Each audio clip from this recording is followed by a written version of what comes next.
नमस्ते, मैं हूं रविश कुमार। आज मैं आपसे एक बहुत बुरी खबर देने वाला हूं। अब देखिए क्या हुआ है कि हमारे प्रणय रॉय जी ने रिज़ाइन कर दिया है, राधिका रॉय जी ने रिज़ाइन कर दिया है। अब मेरी समझ में नहीं आ रहा है कि मैं क्या करूं। अब आप ये देखिए कि ये कैसा पूंजीवादी समाज है जिसमें एक मीडिया ऑर्गेनाइजेशन के भाग्य का फैसला जो है उसके शेयर से होता है।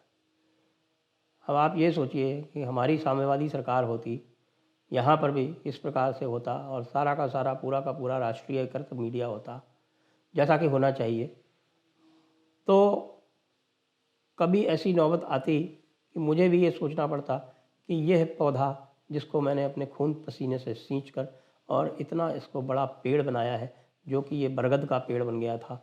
बरगद का पेड़ इस तरह का बन गया था, हमारे हाथों से ही सारे काम होते थे और हमारा जो सेलिब्रेशन भी होता था तो वो प्रेसिडेंट हाउस में होता था। प्रधानमंत्री जी के घर पर हम जाकर अपने कार्यक्रम किया करते थे। प्रधानमंत्री और प्रेसिडेंट के साथ में हम घूमते फिरते थे और मैं उसमें सबसे आगे रहता था, आप जानते ही हैं। और उसके बाद भी आप जानते हैं कि मंत्री भी हम ही अपॉइंट कर लिया करते थे। जो कुछ भी हम लोग बैठ के प्रणय रॉय जी और राधिका जी और बुर्का जी और मैं, ये जो कुछ भी हम तय करते थे वो सीधे सीधे मनमोहन सिंह जी के पास जाकर और उनसे करवा लिया करते थे। तो इतने अच्छे दिन हमारे थे और केवल इस पूंजीवाद का नाश हो, इस पूंजीवाद के कारण जो हमारे साथ हो रहा है वो मैं आपको अपने दिल से बयान कैसे करूं, क्योंकि मेरा दिल तो जल रहा है। क्या आपको मेरे चारों तरफ लगी हुई आग नहीं दिख रही है? यह आग जो है ये केवल दिल की नहीं है, ये दिमाग की भी आग है। अब आप ये बताएं कि मैं अडानी के नीचे कैसे काम करूंगा, क्योंकि इस अडानी को तो हमने पता नहीं कितनी बार गालियां दी हैं।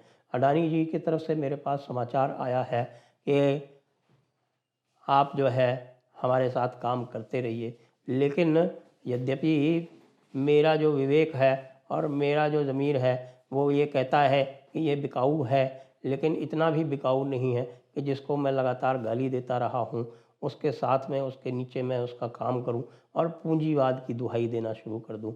समाजवाद का क्या होगा यदि मैं ही नहीं रहा समाजवाद के साथ में? तो समाजवाद कहाँ जाएगा? कैसे हमारे जो गरीब, हमारे शोषित, हमारे जो है वो जातिवाद से प्रताड़ित लोग हैं वो कैसे आगे काम करेंगे?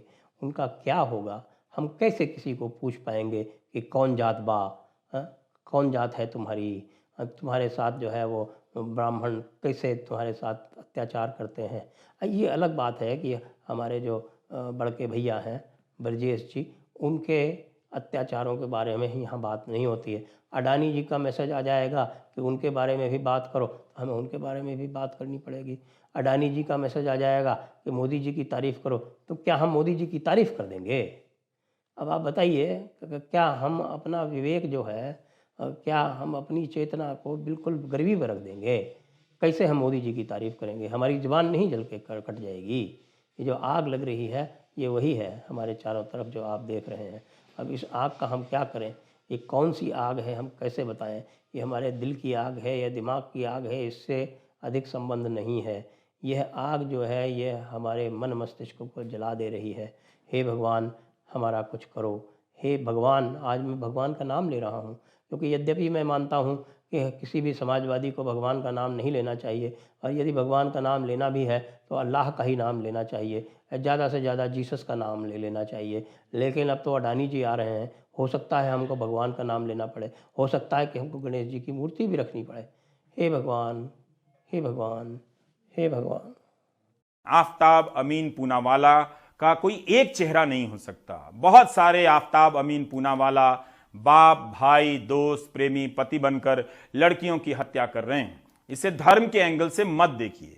आरोपी संजीव, रवि, लवकुश और राजकुमार 4 लोग आए और पीड़िता को दबोच लिया। उसे बोलने का मौका ही नहीं मिला ताकि आवाज सुनकर पास में घास काट रही मां मदद के लिए आ सकती।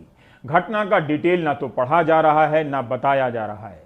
सवर्ण जाति के इन चारों लोगों के दिमाग में ऐसा करते समय क्या गुजरा होगा, यह जानना जरूरी है। क्या जाति के कारण उन्हें यह अहंकार मिला कि किसी के साथ कुछ भी कर सकते हैं, या पुरुष होने के? समाचार ये है कि 29.5% शेयर एनडीटीवी के ट्रांसफ़र हो गए हैं गौतम अडानी को, और जो उसकी होल्डिंग कंपनी है उसके डायरेक्टर से प्रणय राय और राधिका राय दोनों का इस्तीफ़ा हो गया है। अब प्रणय राय और राधिका राय ही जब एनडीटीवी में नहीं रहेंगे तो अब आप समझ लीजिए कि मैनेजमेंट तो अब पूरी तरह से ट्रांसफ़र होने ही वाला है। बस आप ये समझ लीजिए कि उनका ओपन ऑफ़र भी चल रहा है। ओपन ऑफ़र जब हो जाएगा पूरा तो उनके पास 50% से अधिक शेयर्स हो जाएंगे एनडीटीवी के, तो एनडीटीवी पूरी तरह से उनके मैनेजमेंट में काम करेगा। ऐसी स्थिति में जो एनडीटीवी का स्टाफ है, जिसमें बड़े बड़े महानुभाव लोग हैं, जिसमें रविश कुमार जी हैं, बहुत प्रमुख हैं, रविश कुमार जी के अलावा निधि राजदान भी हैं, उनके अलावा आप जानते हैं कि वो श्रीनिवासन जैन इत्यादि हैं, जो अपने हिंदू विरोध, मोदी विरोध, भाजपा विरोध और ये कह सकते हैं कि मानवता विरोध के लिए जाने जाते हैं।